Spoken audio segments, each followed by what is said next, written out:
एक छोटा सा गांव का आंगन। एक लड़का पिंजरे में एक तोते को खाना खिला रहा है। लड़का मुस्कुराते हुए, खाओ मिठू, खाओ, आज कुछ बोलो।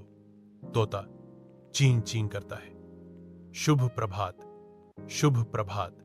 लड़का उत्साहित, वाह, तुमने आखिरकार बोला। तोता शरारती लहजे में, मुझे आम दो या मैं उड़ जाऊंगा। लड़का हंसता है, आम देता है। ठीक है, ठीक है, ये रहा आपका आम। तोता खुशी से, मिट्ठू को आम पसंद है, मिट्ठू को लड़का पसंद है। दृश्य तोते के पंख फड़फड़ाने और लड़के के हंसने के साथ समाप्त होता है।